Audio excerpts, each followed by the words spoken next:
The Legend. This is a story about one of the most notorious outlaw gangs to ride across the pages of Western history. No, it is not the James Gang. Nor is it about the Daltons, the Youngers, nor the Doolins. It is not even about the famous Hole in the Wall gang, led by Butch Cassidy and the Sundance Kid. This is about the Wildcat Gang, who blazed a trail of vengeance and retribution throughout the West and became a legend and a beacon of hope to the poor and the oppressed. The unlikely leader of this gang put together a following of legendary gunmen. Most notable of these, and co-leader of the gang, was a man whose exploits had been heralded as tales around campfires and in dime novels. He had become a legend in his own time. His name was the Cyclone Kid. "Come out of there and face me, Cyclone," Black Billy shouted from out in the street. The Cyclone Kid straightened and put his half-empty glass of milk on the bar. He was a tall man with broad shoulders, and women thought he was handsome. He wore a high-crowned white 10-gallon hat pinched in at the top. Its broad brim shaded his ruggedly tanned face. He wore bull-hide chaps and a calfskin vest. A polka-dot bandana encircled his strong neck. He wore 2 walnut-handled 6 guns, resting in shiny black holsters affixed to a studded Buscadero gun belt. He glanced to his faithful Indian companion, Chief Two Owls, who stood next to him. Cyclone said, "You stay here. This is my fight." He hitched up his gun belt, picked up his Winchester from the top of the bar, and strode out of the saloon. When he stepped through the batwing doors onto the porch, he could see Black Billy in the middle of the street to his left. The kid left the porch and walked into the center of the dusty street and turned to face his enemy, putting his back to the setting sun. Black Billy had almost a dozen gunmen behind him. They were all hard cases and had their guns ready. "All right, Black Billy," the kid said evenly. "It's your play." He saw the twitch in Black Billy's eyes, signaling the start. Before any man could open fire, the Cyclone Kid tossed his rifle spinning high into the air. At the same time, his 2 pistols leaped from their holsters and fired so fast that the shot sounded almost as one as the kid emptied both guns into the crowd. Guns flew from his opponent's hands as he disarmed them all. The outlaws turned to run for their lives. The kid's pistols were just as quick to return to the holsters as the spinning rifle fell from the air into his hands. He worked the lever in lightning speed, driving bullets into the dirt at the heels of the fleeing outlaws as they fled on foot down the street and out of town in a cloud of dust. "Cyclone! Cyclone! Are you all right?"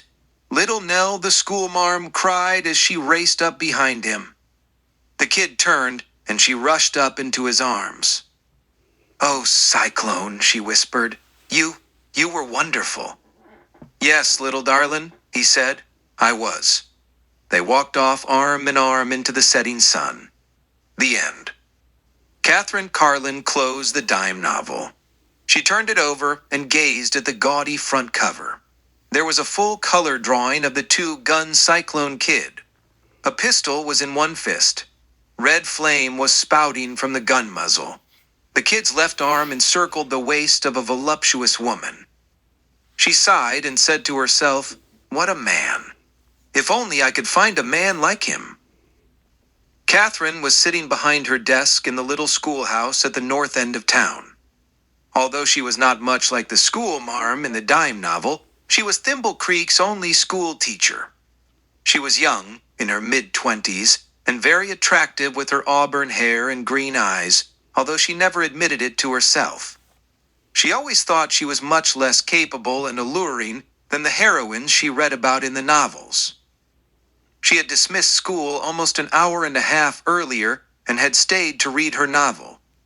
Far be it for her to let either the parents or her students know that she read such material that was often considered trash and tripe. She did find them entertaining, and it gave her a chance to dream. Again she sighed, and again she thought to herself, "If I could only find a man like the Cyclone Kid."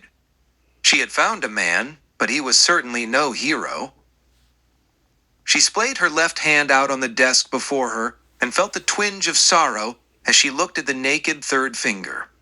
The ring that Andrew Wharton had given her was no longer there. Andrew had been to Harvard. He was educated and cultured. He was a lawyer and had opened up his office in Thimble Creek. Everyone, including Catherine's father, said the young man was a good catch, and when Andrew proposed to her, she accepted. Yes, she liked the boy, but something about him disturbed her. There was nothing exciting about him, but she told herself that it wasn't important. Considering her options and the security he could provide, she told herself she was a lucky girl. She could fool herself only so far, and one day she had broken off the engagement and given the ring back. Andrew had become the lawyer for Simon Price. Price owned the largest cattle ranch around. The Big Dollar. The brand was a dollar sign. Over the years, smaller ranchers had sold out to Price, and his spread covered almost the entire valley and bordered the Circle C, which was owned by Catherine's father, Tom Carlin. Price was also the mayor of Thimble Creek and the local town judge, as well as the town banker, and owned most of the town's other major establishments, including the 4-Bit Saloon, the Silver Dollar Hotel, the Mercantile, the Stage Line, and the Express Company. He also had holdings in various businesses throughout the state. He owned a silver mine in Colorado that was run by Conrad, one of his 2 sons. His other son, Rafe, had no interest in his father's business and had been in trouble with the law several times. He was a big disappointment to Simon Price and had not been home in years. One day, Andrew had driven his 1-horse buggy out to the Circle Sewer. Tom Carlin greeted the young man cordially. "Good to see you, Andrew, my boy," Carlin said, smiling broadly. "I'll call Catherine for you. Tell her you're here." "No, sir," Andrew said coldly. "I'm not here to see Catherine today. I'm here on official business." He handed a paper to Tom Carlin. It was a notice of foreclosure. Simon Price held a mortgage on the Circle C, and he was now calling it due. Times had been bad for Tom Carlin. Cattle had been rustled and his herd diminished. He didn't have enough for a trail drive this year, and cash flow was tight. As Simon Price's attorney, Andrew delivered the news and the legal document coldly and very businesslike. Catherine was shocked that Andrew would be part of taking the Circle C away from them, and she called off the engagement.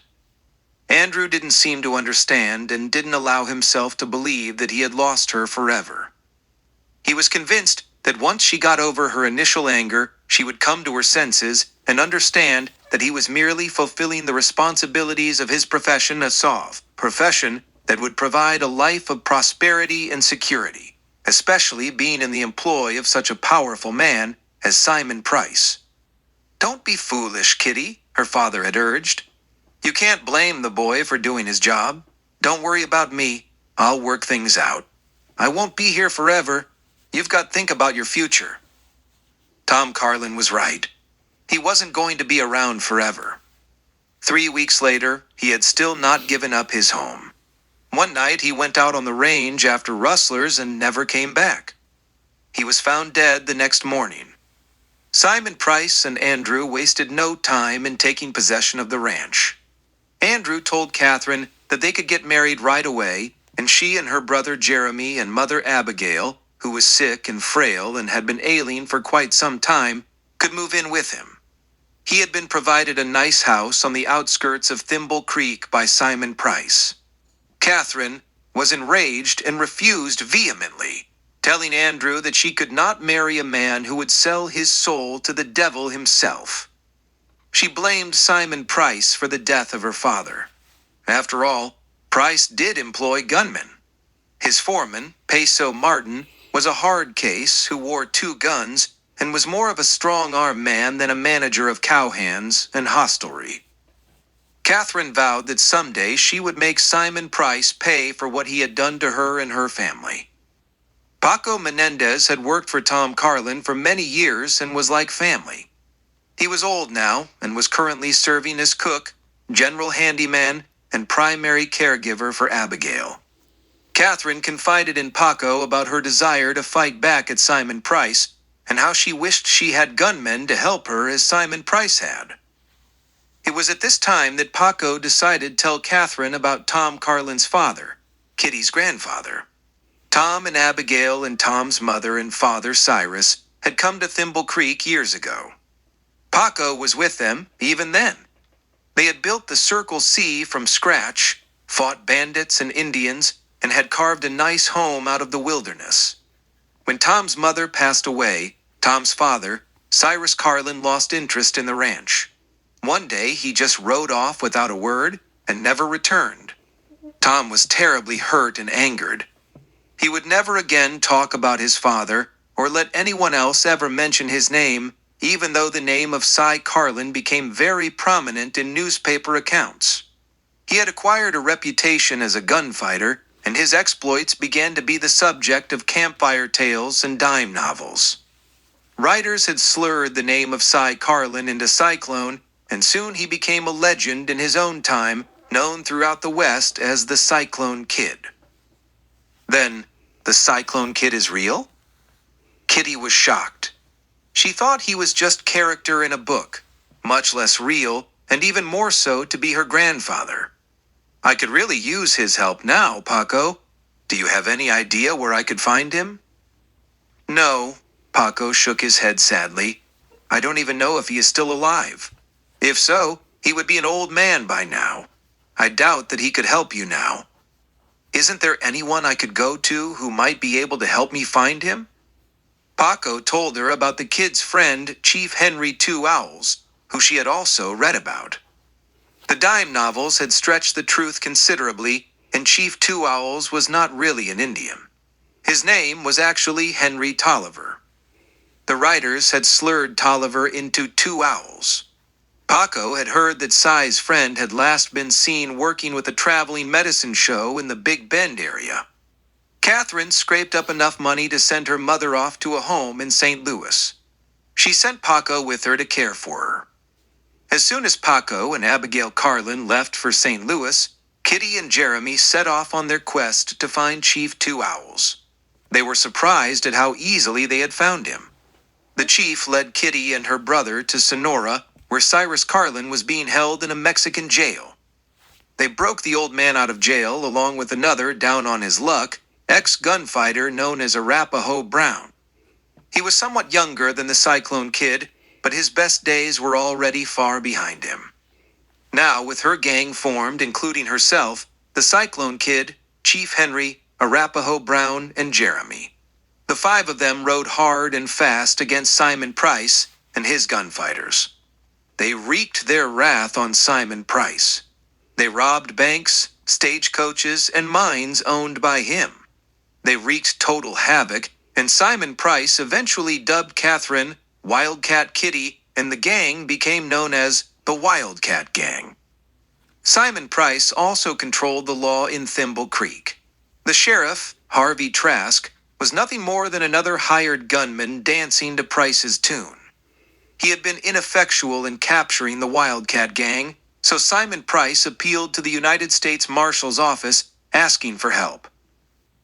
A young deputy named Matthew Starr arrived and set out on a quest to bring the Wildcat Gang to justice. He came very close many times, and one time he even captured the elusive Wildcat Kitty herself.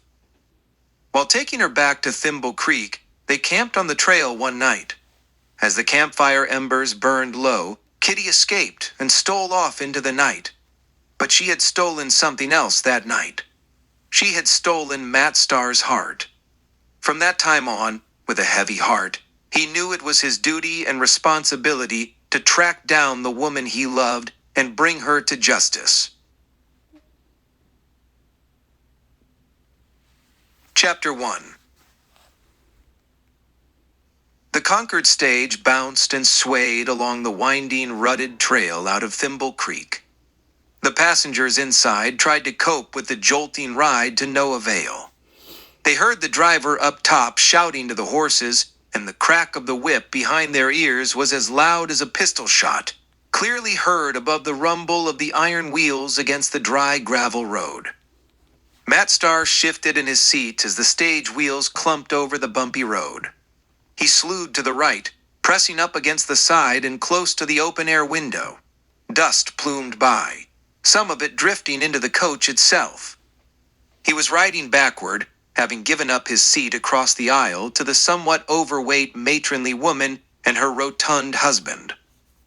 An immaculately dressed man was shackled to Matt's left wrist by a set of handcuffs. The man appeared to be in his early 30s.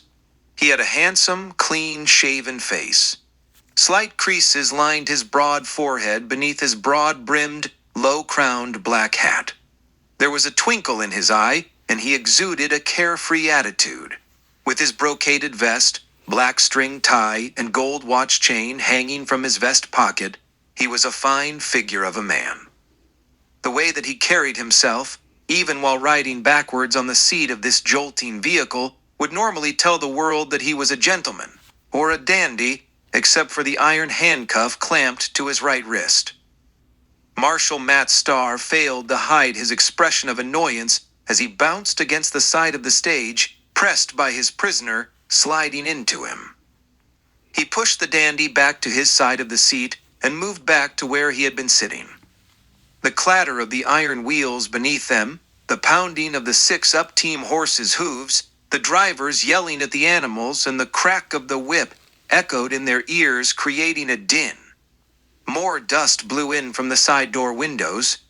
The lady across the way grabbed onto her hat, sliding it back into place.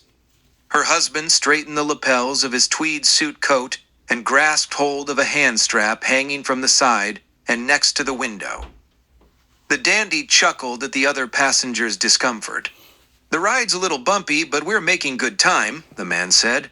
There seemed to be a bit of a smirk on his lean, handsome face as he spoke, and he seemed a little too cheerful for a man handcuffed to a man wearing a U.S. Deputy Marshal's badge.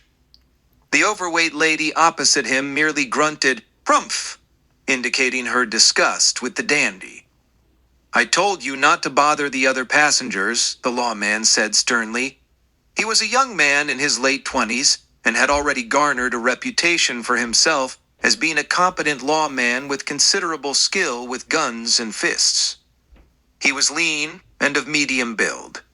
His height when he stood was just under 6 feet.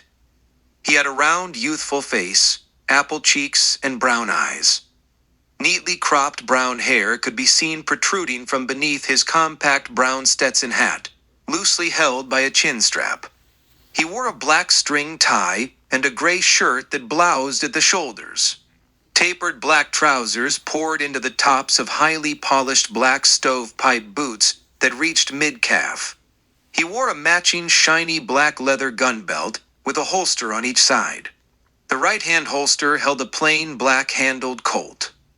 The left-hand holster was empty. Matt Starr had packed the other pistol away in his traveling bag, thus eliminating any temptation on behalf of his prisoner. "Well, excuse me, Mr. Marshal. I just thought I was being sociable, trying to make the ride less stressful," the dandy protested. "Well, just don't try. You're bothering the lady," Matt said. "What lady?" The more than just overweight man sitting next to her scoffed. "She ain't been called that in years. Leastwise, not in the 27 years I've been married to the old warhorse." He laughed smugly. There was a wheeze in his chest as his rolls of fat jiggled around his middle. "Chester," the woman groaned, "do you always have to be so insulting to me?" "Figured you'd be used to it by now, old woman," he chuckled unsympathetically. The woman turned away from him and stared out the window. Dust was billowing by, and she had all she could do to keep from coughing. Matt wriggled his nose as disdain at the man's crudeness. His attention was quickly diverted as pistol shots rang out on the trail behind them. Then Stage suddenly lurched forward at greater speed, jostling the passengers more than ever. The driver's voice rang out louder. This time, panic was there. His whip snapped time and time again as he urged the teams onward. Scuffling could be heard on the roof above as the shotgun guard half crawled onto it. The blast from his greener was a deafening roar inside the coach. More shots from behind rang out. A hole almost appeared in the back wall of the stage as an embedded slug failed to penetrate fully. "Get down," Matt shouted. The elderly couple didn't need any persuasion. They were already falling to their knees in the aisle. They were both screaming and reaching for each other as if each could save and protect the other. Matt pulled his Colt from its holster and slid across the seat, this time deliberately and banging into the sidewall. He dragged his prisoner with him. He leaned out the window, pushing his pistol through first, his eyes searching the back trail through the thickening cloud of dust being churned up by the coach's wheels. He heard more shots. The guard's greener blasted again. Through the haze of dust, the shadowy outlines of two pursuing riders intermittently appeared and disappeared, but each time they appeared, it was obvious that they were beginning to flank the stage and coming closer. Matt squeezed off 2 rounds. Apparently, they hit nothing, for the riders were still there. The sound of their pistol shots was louder as they grew nearer, but no lead projectiles came near Matt, the other passengers, nor entered inside the coach. More pistol shots sounded from the other side of the coach. There were more bandits than the 2 Matt was busy with, but the lawman had no way of knowing how many in total they were dealing with. The shotgun guard must have reloaded his double-barreled greener, for it blasted again, just as Matt loosed 2 more shots himself. The 2 riders on his side reined their mounts up a little and fell farther behind. Matt fired again and again. The outlaws continued their barrage, and the shotgun roared again. Horses' hooves thundered.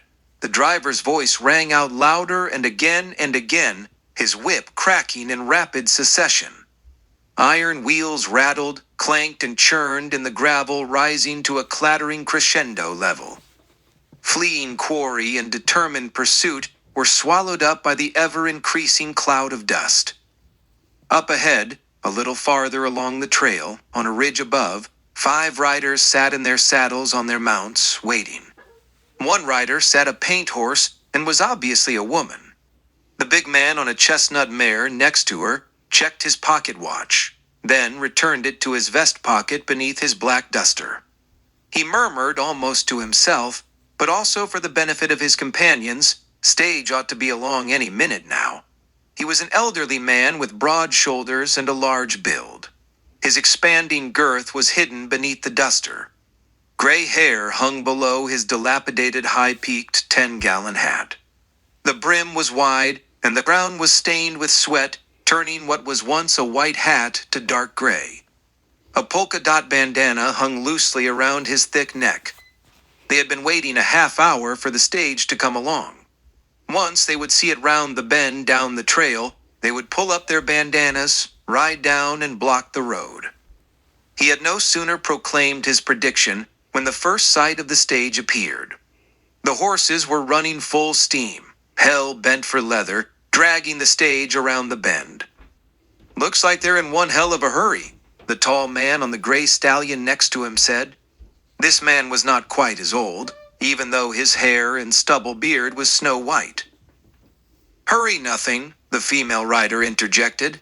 "They're being chased. Look!" There were 4 horsemen in pursuit of the stage. Their guns barked time and time again. "Well, don't that beat all," the older man muttered. His voice was high-pitched and raspy. "Outlaws horning in on our business. They ought to know better than that. Damn fools are rank amateurs. Everyone knows you don't chase a stage. You ride right out in front of it and stop it." "What do you think we ought to do, Grandpa?" the girl said. She was small-framed. Long auburn hair hung down below her brown, tied-on Stetson. She wore a fringed buckskin jacket open over a red checkered shirt tucked into black jeans. "What we came for," the old man snapped. "We're not going to let those upstarts beat us out.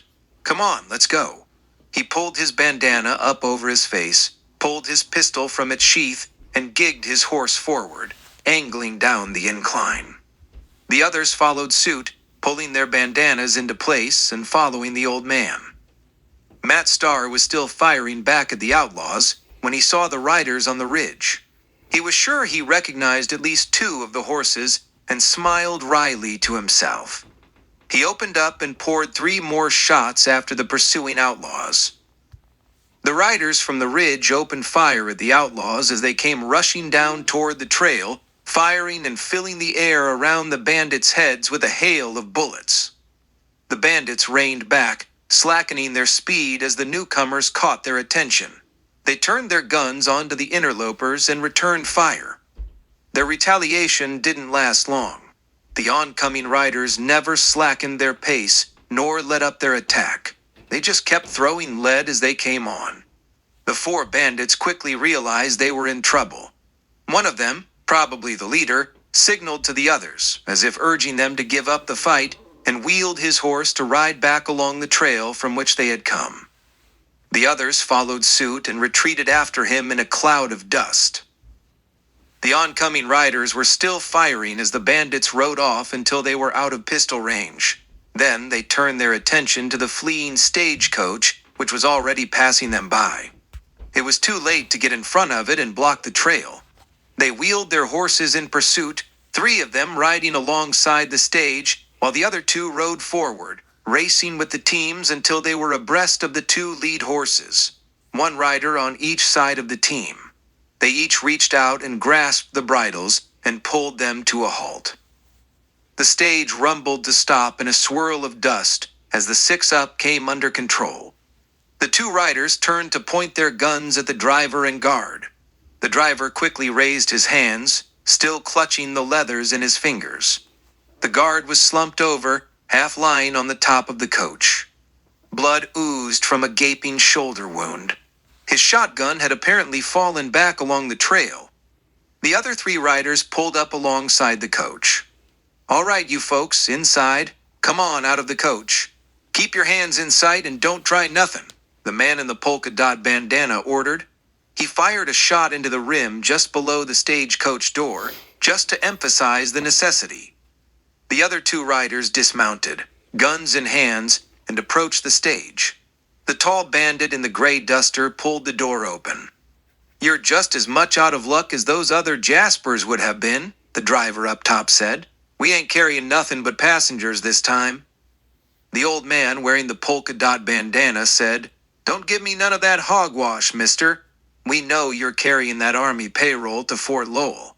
He raised his pistol higher and aimed it straight at the driver. "They changed their minds. They're going to send it out on another run. The money is still back in the Thimble Creek Bank." The guard's voice was quivering now, almost pleading to be believed. "You'd better be lying," Polka Dot growled angrily. Then to the younger rider that had helped stop the horses, he said, "Jeremy, check the box. See what they're carrying." The passengers were starting to crawl out of the coach now. The rotund man in the tweed suit was the first to step down. His hands were held high and he was shaking like a leaf. Jeremy rode up alongside the stage and lifted himself out the saddle, climbing into the boot. He had to push the shotgun guard aside to get around him. The wounded man groaned. He was clutching his wounded right shoulder with his left hand. He offered no resistance. The groan caught Jeremy's attention, and he turned the man slightly to examine him. "Looks like he's been hit pretty hard, Grandpa," the boy said. "Never mind him, boy. Is the box up there or ain't it?" The old lady was climbing out of the coach now. Her husband didn't bother to help her. Anger was on her face, and she held herself stiffly erect, as if impervious to fear. "No, there's nothing up here but a mail sack," Jeremy reported. "Dab nabbit," the old man blustered. "If that don't beat all." The other rider who had helped Jeremy stop the horses rode up alongside the old bandit. He was a thin, spindly man. He wore a denim jacket, print shirt, buckskin trousers, knee-high moccasins, and a flat-brimmed black hat with a domed crown. 3 eagle feathers were fitted into a wide red hatband. Thick glasses covered his dark eyes above his bandana. His pistol was in his hand and trained on the disembarking passengers. Matt Starr was stepping down now and pulling his prisoner behind him. Well, look who we've got here," the girl bandit said, stepping forward toward the lawman. The dandy was just getting his footing on the ground. Matt smiled broadly as the petite bandit grew near. "If you're going to rob me, I'm afraid I haven't got anything you'd want," he said. His muscles were tensing, and he could feel a weakness in his knees. Excitement was welling up inside of him, and he could feel butterflies fluttering in his stomach. "I don't know about that, cowboy," she said. Her voice was low and inviting. "I think you've got just about everything I want." "Hello, Kitty," Matt whispered. She pulled her bandana down, threw her arms around his neck, and kissed him hard. His own arms came up, encircling her lithe body, and pulled her tight against him. They kissed long and deep, as if totally unaware of the circumstance of their meeting, and as if they were the only two people in the world. The polka dot man groaned again. "That tears it. There you go slobbering all over that dad-blasted law puppy again. Girl, don't you know he'd just as soon take you in as to kiss ya?" They broke from their kiss, and Kitty turned her head toward her grandpa. "Yeah, I guess I'll take the kiss." She turned back to Matt, and they went at it again. "Doggone you, Matt Starr," the old man said. "I ought to shoot you right here and now. You no good piece of horse." Matt broke from Kitty, glanced up at her grandfather, and smiled. "Good to see you again too, Cyclone." Then to the man next to him, "Hiya, Chief." To the other man holding a gun on the other passengers, he said, "Rap. Long time, no see." "Oh hell," the Cyclone Kid muttered. He pulled down his polka dot bandana. Chief Henry Two Owls and Arapaho Brown followed suit. Jeremy Carlin had just climbed down from the coach and saw there was no longer a need to remain masked. Matt turned his attention back to Kitty, and they continued.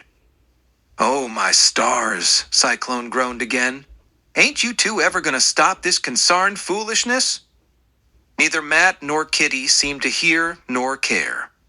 They just continued wriggling in each other's arms until Kitty finally realized that something was not quite right. Matt's hands seemed to be all over her back. All three of them? She suddenly opened her eyes wide. She could see Matt's were still closed. The hands were still roaming up and down here backside. Alarm registered in her eyes. She broke from Matt, turning her head to look over her shoulder. There was another arm there, a handcuff attached to a wrist. She turned her head to the right and saw the dandy smiling at her. He'd been fondling her too. She pushed herself away quickly. Matt fell back a step in surprise as Kitty backhanded the dandy across his face. He fell back, almost landing on the ground, but prevented by the handcuffs also attached to Matt Starr. Matt stumbled a little, but managed to stay on his feet. "What the hell is going on?" Matt said. "I'll tell you what's going on, you dad-blamed idiot," Cyclone chided. "You just let your fancy friend paw all over my granddaughter. Bad enough, you slopping all over her yourself." Matt glanced from Cyclone to Kitty, then to his prisoner. He finally realized what had happened. He yanked his prisoner erect. "This isn't a friend. He's a prisoner. See?" He raised their arms so the old man could see the handcuffs. "Meet Dandy Jim Butler." Butler waved his other hand. "Hiya, fellas." He smiled broadly, trying to be charming to a bunch of outlaws. Cyclone grunted, dismissing Butler as if he wasn't there. "Now are we going to get on with business or not?" Cyclone moaned. "Is this a holdup or a reunion for fools and misfits? In case you all forgot, this is a holdup." "But there's no strong box, Grandpa," Jeremy reminded him. "I know that, you blamed idiot. You already done told me that. You don't need to keep rubbing it in." Then to Arapaho Brown he said, "Rap, see what the passengers got on them." "Well, I don't have anything," Dandy Jim said. "I'm afraid your marshal friend took everything I got." "I know you don't got nothing," Cyclone blustered. "And he ain't my marshal friend neither, so keep your trap shut." Rap Brown turned to the man in tweed. The fat little man blurted nervously, "I haven't got anything, just a few dollars." He nervously reached inside his coat and pulled out his wallet. Rap snatched it from him, opened it, and found some bills. He pulled them out, dropped the wallet to the ground, and stuffed the bills inside his duster pocket. Not much for a man wearing a fancy suit, Rapp said. His jaw fell slack. A wry smile spread across his angular face. He waved his pistol under the man's nose. Now, mister, you sure you ain't got nothing else? The man cringed backward to avoid the foul smell of alcohol on Arapaho Brown's breath, just as Rapp spied the gold watch chain hanging from the man's vest pocket. Rapp lifted the pocket watch out and stuffed it into the duster pocket along with the cash. Let's see what else you got. With his free hand, Rapp started to pat the fat man down. Sweat beaded on the man's brow. His shaking increased as Rapp's hand roamed over his body. What's this? Rapp chuckled as he felt the bulge under the man's shirt around his middle. You wouldn't be holding out on me, mister? Now would you? Rapp pushed the muzzle up into the man's nose, bending and mashing the skin and cartilage. The man went cross-eyed down the length of the pistol barrel. He started to cry, and Rapp had to practically hold him up to prevent his knees buckling. Rapp pulled the man's vest up. Kuochi, Kuochi, Ku! He drummed his fingers on the man's fat middle, tickling and giggling. The fat man failed to laugh. Then, Rapp yanked the shirt open, buttons popping and flying about. Lawdy, Lawdy, Rapp chided. What have we got here? He snaked the money belt loose and held it up, letting it drape vertically. He pulled the gun away from the man's nose. Pretty fat, ain't it? Just like its master. How much you got in here, mister? The fat man didn't answer right away. The pistol barrel returned to his face. Maybe you didn't hear me, mister, Rapp said. I said, how much? He shook the belt in front of the man's face. 3, he choked out. He once again felt the pistol in his nose. $3,000. His wife exclaimed with surprise. You got $3,000? And you kept it to yourself? Here you make me scrimp and scrape and go without, and all the time you got money. It'd serve you right if this bandit hauled off and shot you right here and now, Chester, she bellowed. Chester's eyes darted to the side. Now, Hortense, I wasn't... He seemed to fear the woman as much as he did the bandit. Go ahead and shoot the little weasel, Hortense said to Rapp. She sounded like she really meant it. Rapp eyed her thoughtfully. Her breath caught. Maybe she shouldn't have said that. Maybe the bandit would shoot him after all. Maybe they were all going to be shot. Rapp pulled his pistol away from Chester, loosed his hold, and let him fall to his knees in the dirt. Turning his attention to the old woman, Rapp grinned and said, How about you, Hortense? You got anything? No, she said emphatically. Didn't you hear what I just said? That sniveling snake don't give me nothing.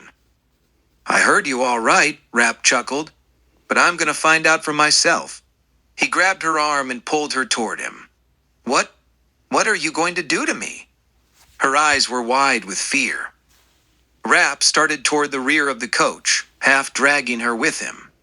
No, you can't do this. She twisted in his grasp, screaming to her husband. Chester, don't let him do this to me.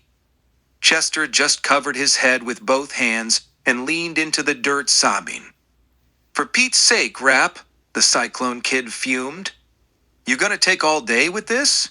Just hurry up and get this over with. We got other fish to fry. Rapp paid no attention. And if you two are done sucking tongues, girl, Cyclone said to Kitty, I suggest you pull that law puppy's tooth and toss it where it'll take him a while to get it while we ride out of here. Sorry, cowboy, Kitty said as she lifted Matt's revolver from its holster and tossed it away. Then she kissed him again and said, Another time. Count on it, Matt smiled as Kitty mounted her Pinto. Behind the coach, Hortense covered her mouth to stifle a giggle. Rapp was taking another drag on his bottle. Once they were out of sight of the others, he had pulled the bottle from his duster pocket and took a swallow, then put it back. What are you going to do to me? She had said. What your husband should have done a long time ago. No, you can't mean that. Oh, yes, I do, Rapp said emphatically. He opened the money belt and withdrew the cash. Put this where he can't find it, Rapp said. Hortense was dumbfounded. She stammered, You're giving it to me? Sure. He pushed the bills toward her. Put it away now. He smiled. Hortense thought about it a moment, then quickly grabbed the bundle and turned around, fumbling with her blouse buttons. When she turned back, Rapp had a few more bills in his hand. This was the money from Chester's wallet that Rapp had stuck into Duster's pocket. Take this too, Rapp said. She smiled brightly and took the cash. This time, she didn't turn around. She brazenly undid her blouse buttons, arching her eyebrows and trying to smile seductively. She stuffed the money in with the rest and left the buttons undone. Lottie, Rapp said approvingly. He took the bottle from his duster and took another drag. Then he offered it to Hortense. She took it, put it to her lips, tossed her head back, and took a long drag. When she finally lowered the bottle, she grinned at Rapp. He started to reach for the bottle, but Hortense snatched it back and took another drag, then another and another without taking a break. Hortense was still giggling when she and Rapp joined the others. She weaved unsteadily on her feet, and her blouse was only partially buttoned, the buttonholes and the buttons not quite lined up properly. What have you done to my wife? Chester shouted from where he sat on the ground. He was too afraid to sound accusatory nor threatening. What you should have done a long time ago, you rat. She hitched her skirt and put her foot against his shoulder and shoved him over. You get everything you wanted, Rapp? Cyclone asked. Rapp glanced from Hortense to Chester. You bet I did, he said. He grinned slyly at Chester. Tears rolled down Chester's face as he looked up at his tipsy wife. Oh, Hortense, he sobbed. You didn't. Hortense giggled and hiccuped. Yes, I did. Better mount up then, Rapp. That payroll's still waiting, Cy said, turning his horse. The others followed as Rapp mounted up and trailed after them. Kitty pulled up for a moment and looked back. Matt was waving to her. She waved back, then gigged the Pinto forward and rode off with the others. Chapter 2. Don't anybody move. Everyone get your hands up. The front door to the Thimble Creek Bank had burst open. A big man wearing a black duster and a polka dot bandana over his face had barged in first, shouting orders as he came. He was brandishing a pistol in his gnarled old hand. 3 more bandits had followed him in. One was a tall man in a gray duster.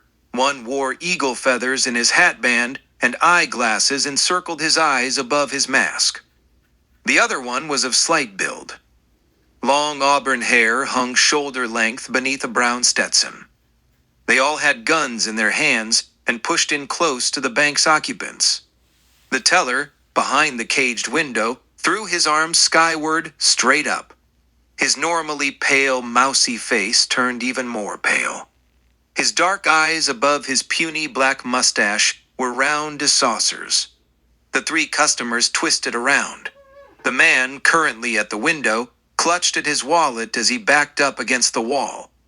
A thin, middle-aged lady swooned into her husband's arms. He struggled to hold her up. A door bearing the words Simon Price, President, behind the teller's cage opened, and a middle-aged, balding, gray-haired man emerged. What's going on? He was saying as he came up short, taking in the scene before him. A buxom blonde had followed him through the door. Her big round eyes filled with shock and surprise. The man with the eagle-feathered hat swung the muzzle toward him. The hammer of his Colt clicked into place. No move 'em, paleface, he ordered. Hands reach 'em, sky. The bank president did as ordered, but blurted out, You're the Wildcat gang, aren't you? The tall man in the gray duster snapped, Shut up, mister.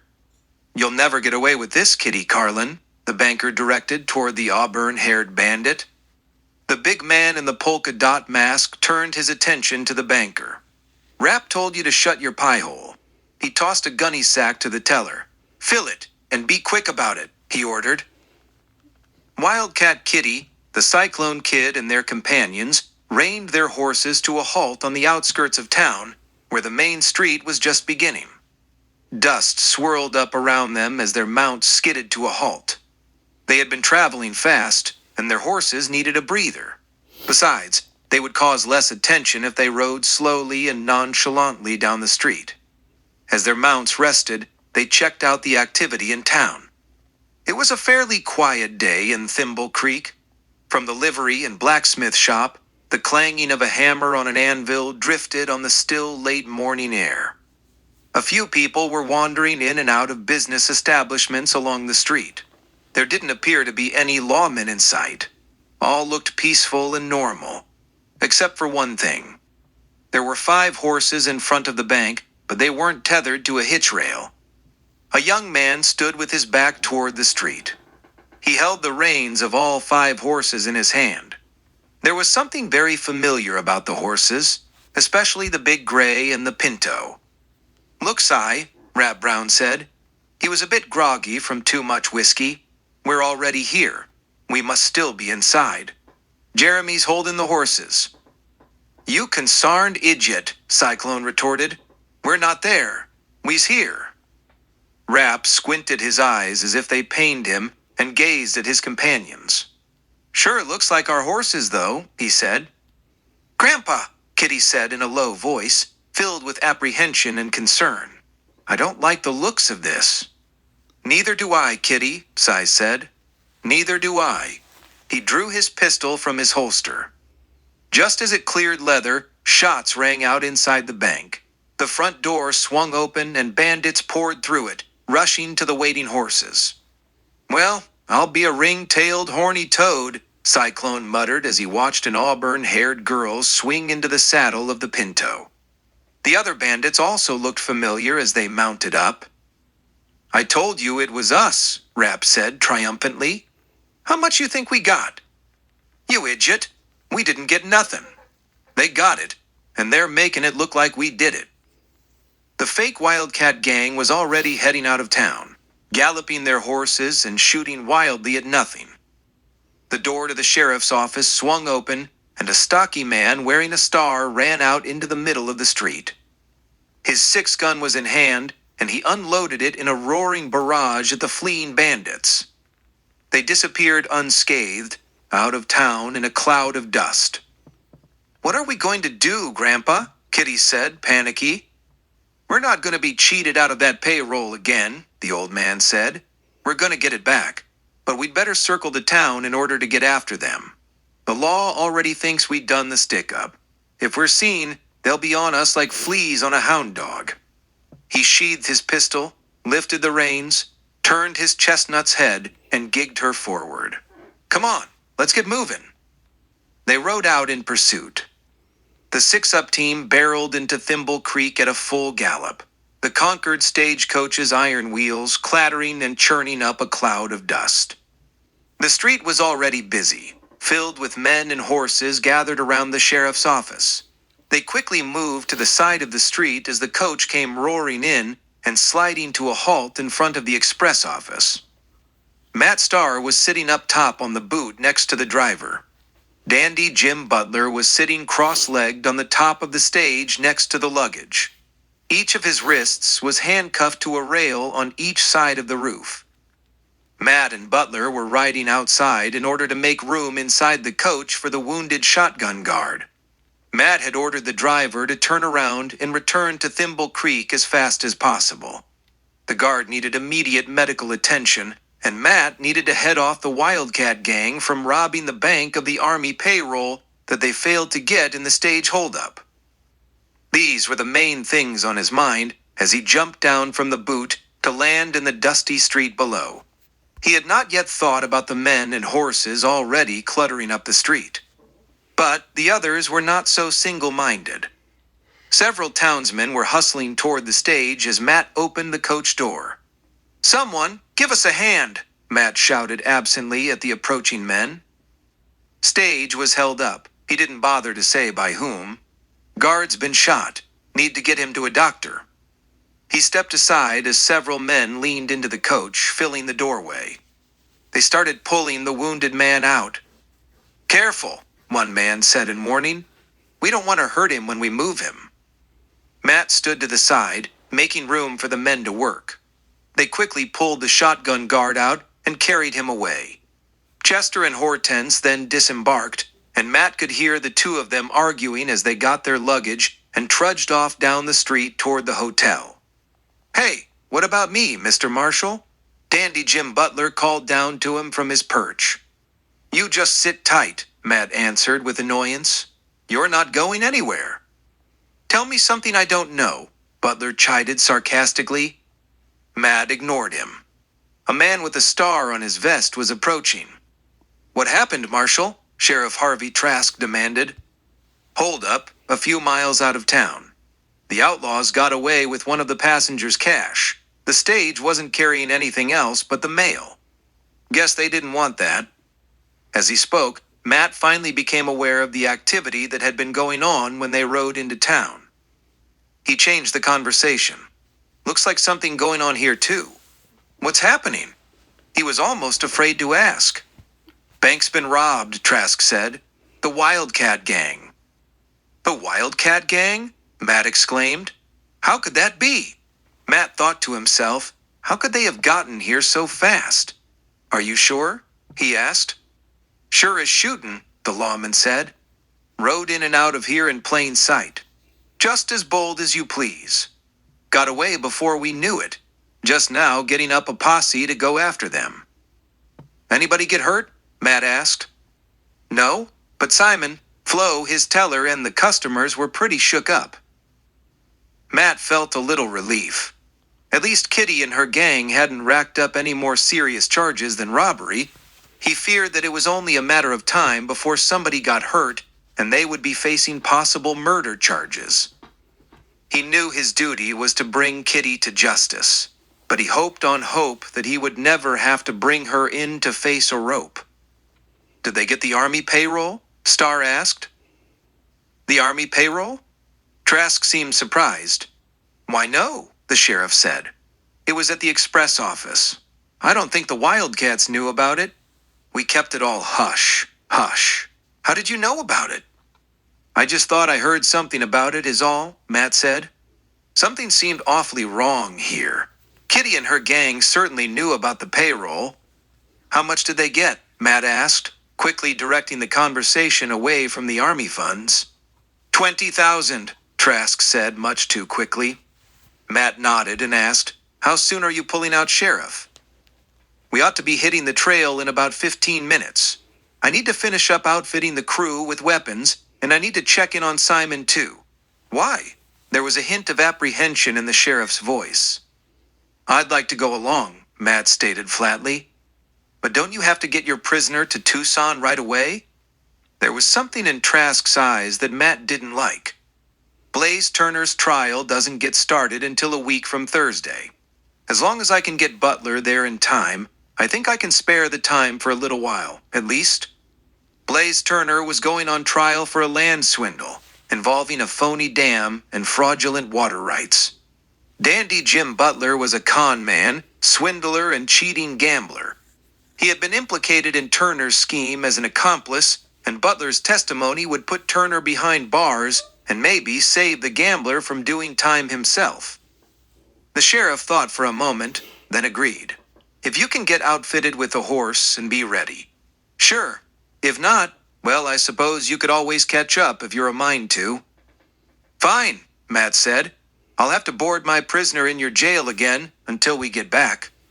He hooked a thumb over his shoulder, pointing to the dandy on the coach roof. "Sure, but I'll have to leave a couple of deputies behind to watch him. That might prove to be a mistake. We may need every man we can if we catch up with the Wildcats." He was trying to act acquiescent, but he was definitely being discouraging. "I'll be making up for one of them, at least," Matt said. "Besides, if we have to trail them out of your jurisdiction, my badge will give us authority to keep on." Trask rubbed his chin, as if thoughtful. "Maybe you got a point there, Marshall," he said. Matt knew the lawman wasn't pleased with the situation. Then it's settled, Sheriff, Matt said. I'll rustle up a horse and be right back. He turned and strode away toward the livery stable. Trask watched him go for a moment. His lips tightened into a hard line beneath his graying, bushy mustache. Then he turned to head off toward the bank. Hey, what about me? Dandy Jim Butler called from his perch. Both Matt and Sheriff Trask paused in stride and half-turned. Trask nodded to Matt. Matt reached into his shirt pocket and tossed the handcuffs key to the sheriff and continued his quest for a horse. Chapter 3. Great, that's just great. Simon Price fumed as he stormed around his office. That's all we need. Is Matt Starr back here and nosing around? He rubbed the back of his head over his crowning bald spot nervously. Sheriff Harvey Trask leaned against the wall, arms folded.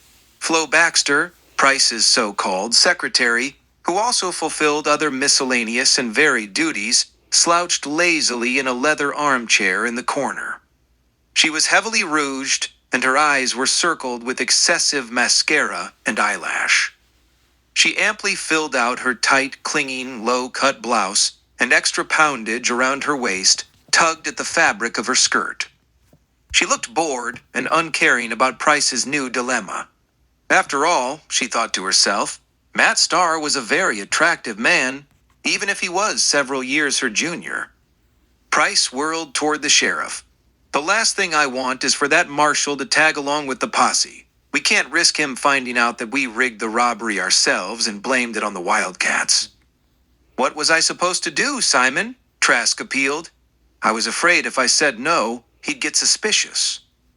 Yeah, I know, Price conceded. You did the right thing, but we got to make sure you don't catch up to our boys. And you know Starr, he's a bloodhound. Once he gets on a scent, he never gives up. You know I'll do what I can, Simon, but... Yeah, I know, the banker repeated, waving his hands in empty air in front of him.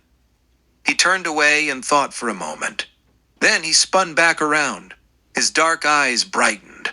Wait a minute, he said. A self-satisfying grin spread across his wide face. I've got an idea. Trask pushed himself away from the wall, standing erect, waiting for Simon to continue. Yes, it just might work, Price said almost as if talking to himself, convincing himself of his cleverness. He glanced at Flo.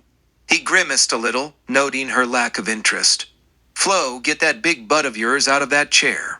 I got a job for you. She returned a look of indifference and rose from her perch and sidled over to him. Flo, Price said, I want you to drive out to the ranch and tell Peso Martin. Matt Starr had rented a fine-looking sorrel gelding and a quality saddle rig from the liveryman. The horse had a flowing white mane and tail, a blazed face, and a broad chest with strong legs. He reminded Matt of his own sorrel stallion he had left in Bisbee when he had caught up with Dandy Jim Butler and had taken the stage to Thimble Creek, where they had to lay over for a night to catch the next stage out to Tucson.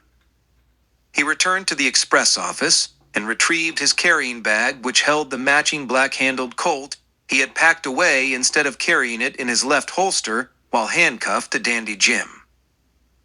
He left the bag with the express agent, planning to pick it up when he returned with the posse. Then, he stopped off at the local hardware and purchased a Winchester rifle and saddle boot, which he could attach beneath the right saddle fender beneath his leg. The posse men were still milling about when Matt rode up to them. He could see Sheriff Trask leaving the bank and heading toward them. Further down the street, a carriage clattered over the rough dirt street. Flo Baxter was wielding a buggy whip on the black dray horse in harness. She seemed to be in a big hurry as she drove speedily out of town. Matt wondered what that was all about. Looks like we lost him, Harvey Trask said, trying to sound defeated as the halted posse stared down at the blotted trail. They had been following the trail of the bank robbers for about a half an hour. The trail had been clear and easy to follow, even from the posse's perch, sitting in the saddle. But then, a new set of tracks crossed the trail and followed along in the same direction, blotting out the hoof prints. Matt noticed the sheriff's quick willingness to give up the chase. For some reason, the sheriff had not seemed to be too anxious to catch up with the bandits. Twice now, he had called a halt to check his mount's hooves, claiming that the horse had picked up a stone. But why would he not want to catch the wildcats? Kitty and her grandfather had been a thorn in Simon Price's side for quite some time, and Harvey Trask always seemed so frustrated with their elusiveness. Something just wasn't right here, Matt thought to himself. Not necessarily, Matt said, dismounting, holding the reins and squatting down to examine the tracks. Trask tried to hide his displeasure. Look, Matt said, we've been following 5 horses. Now here's another set of 5 horses following over the top of them. Either these riders met up with them and joined them, or they are trailing them. Maybe just going in the same direction. He stood up and said to the sheriff and posse, if that's the case, and we keep following the trail of all these riders, we'll at least be able to get closer before the trail diverges when one group or the other cut off in a different direction. We'll just split up and follow both trails. One group or the other should catch up to the wildcats. When that happens, a rider can go get the other group. Well, I guess that might work. Trask didn't sound convinced, or maybe he just didn't like the idea, but Matt suspected that the man just didn't want to continue on. Good, Matt said, accepting the remark as agreement. Let's get going. He started to climb into the saddle. He was just seating himself when a pistol shot rang out from behind them. Matt twisted in the saddle and saw a dust cloud billowing far off down the trail. It was too far for pistol range, so whoever it was not trying to shoot at them. As the dust cloud drew closer, the shadow of the rider appeared. His right hand was raised, pointing the muzzle of his gun skyward. He fired twice more, and then he was close enough to be seen clearly. It was one of the deputies that had been left behind to guard the jail. He was shouting excitedly. He brought his mount to a sliding halt next to Matt and the sheriff. "Sheriff! Marshal!" he shouted. "What is it?" Trask asked. "What's wrong?" "2 men, Sheriff. 2 men wearing masks broke into the jail."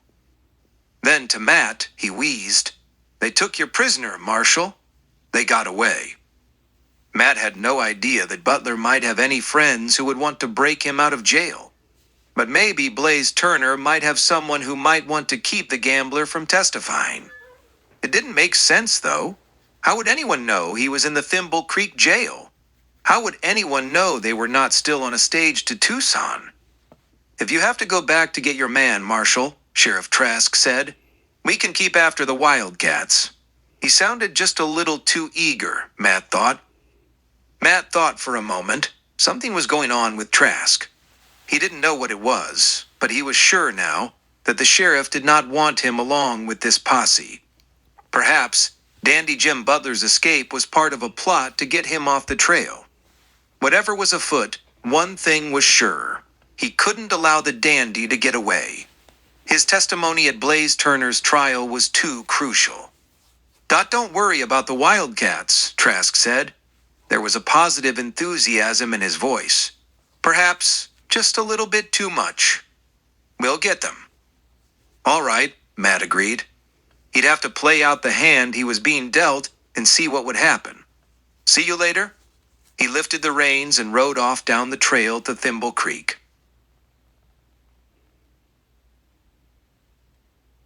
Chapter 4. Sarah Price pushed the lace curtains aside and gazed out of her bedroom window at the ranch yard below. Her oval face, framed by long, flowing blonde hair, filled the upper pane of the window. She had a creamy complexion and pale blue eyes, etched with a sadness that only unrequited love could bring to a young girl of 17.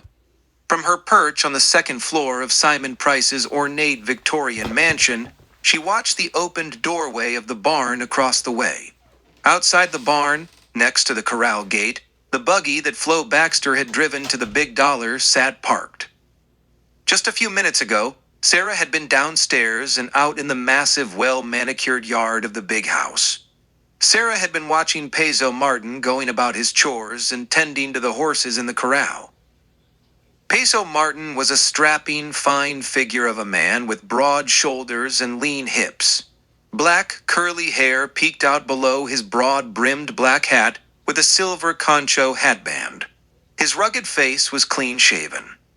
He had a strong chin, razor-blade nose, and dark, piercing black eyes. He was well-dressed as far as range clothes went. He wore a fancy two-gun rig around his middle, and his jutting pistol butts were pearl-handled. Sarah practically melted every time she gazed at the man. He was much older than her, probably early to mid-30s, but she told herself that she was grown up enough for him.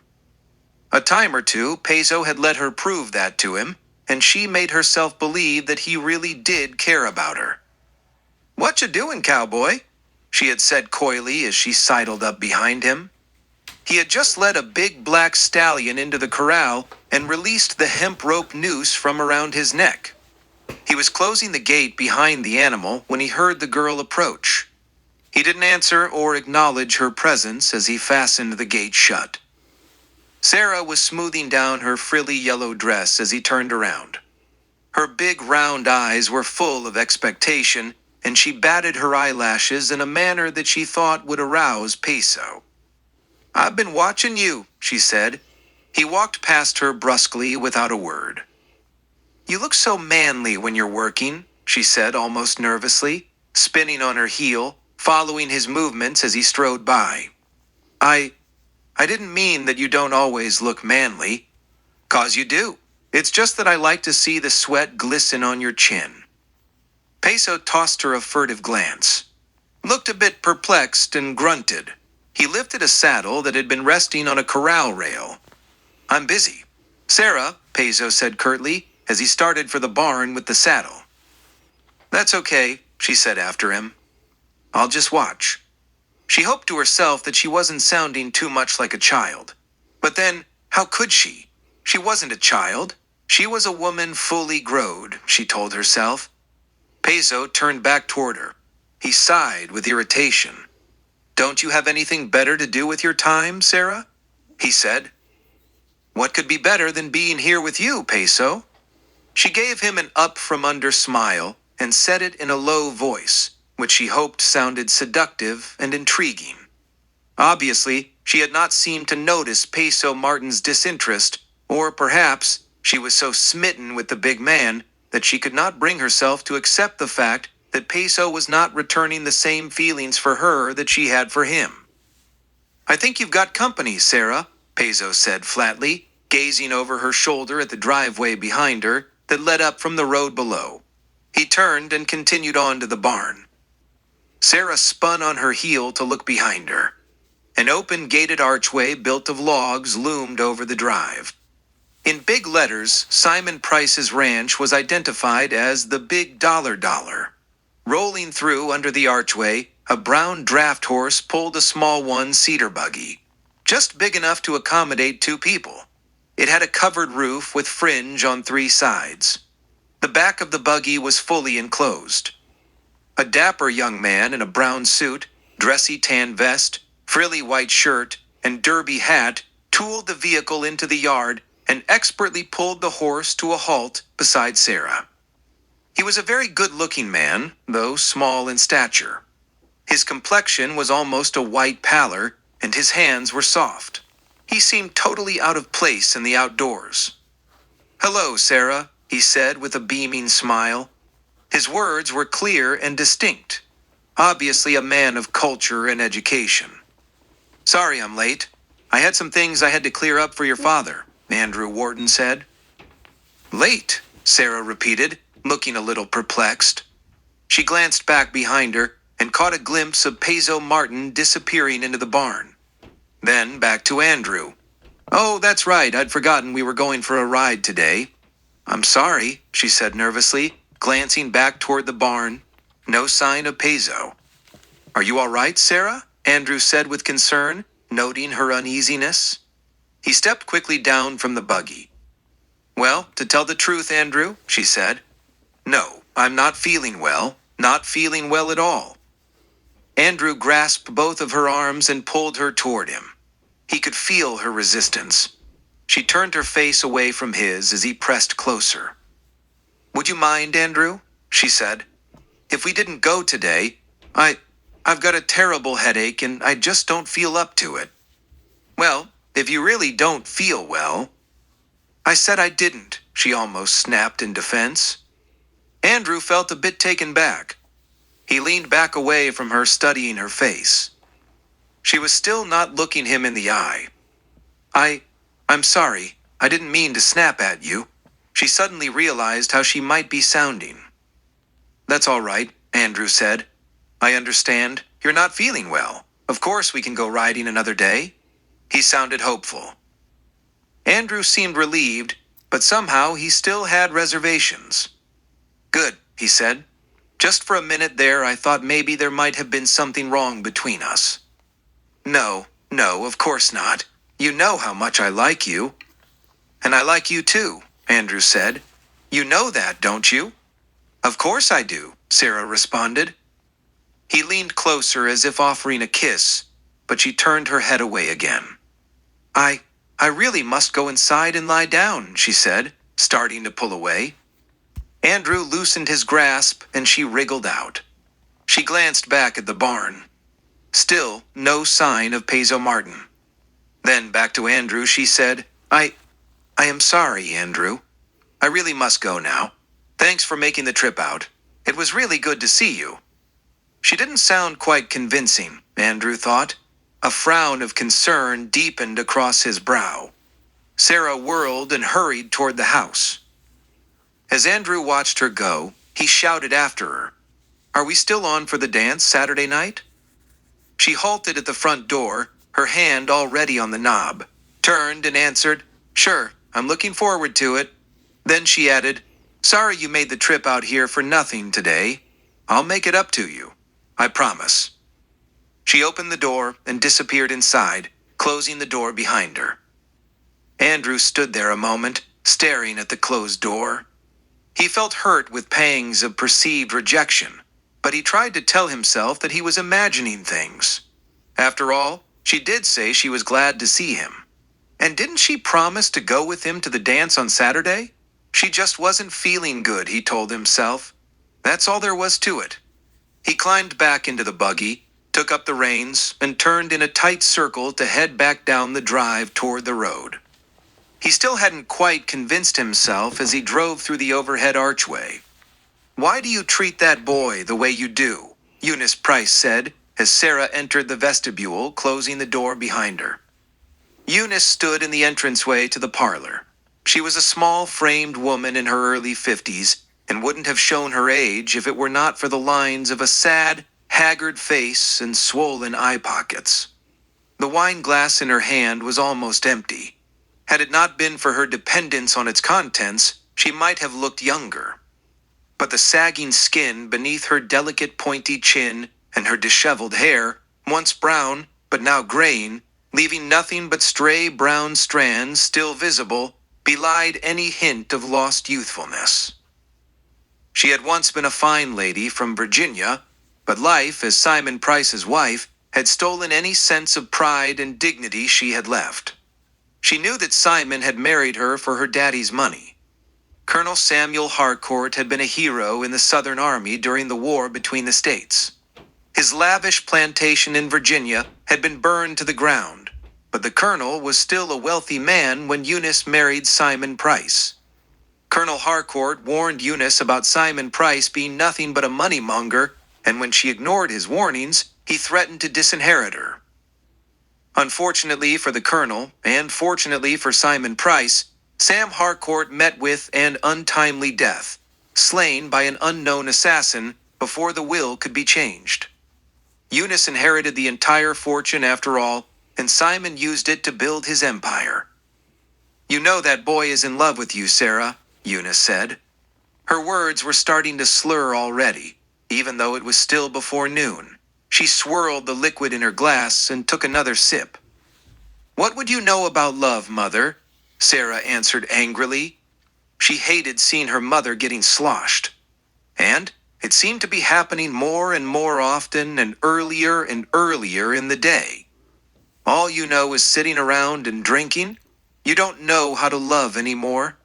You don't love Daddy anymore, and you don't love me either. All you love is a bottle. At least the bottle doesn't talk back to me. As for your father, he doesn't need my love.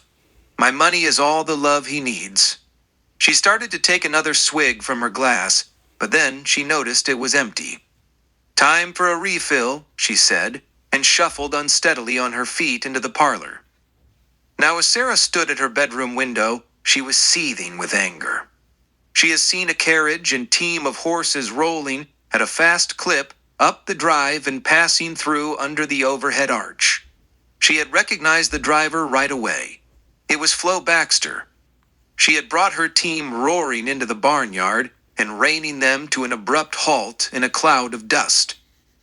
Sarah's eyes had turned gloomy, and she felt a pang of jealousy mixed with anger as she watched Peso run to Flo's buggy. He was smiling broadly and eagerly reached his massive muscled arms out to help her down. As she had gazed down at the scene below her, she grimaced and looked away as Peso and Flo embraced. When she let her eyes drift back, she could see that the greetings were over, and Flo was saying something with very animated excitement. Peso was nodding as he took in whatever Flo was saying. After a moment, Peso strode away, and Flo went on into the barn. Sarah watched as Peso darted about the area as if looking for something or someone. It turned out that he was looking for someone, for when he found two men lounging about under the shade of an apple tree while tooling some broken harnesses, Roof and Shorty Dolan, he addressed them.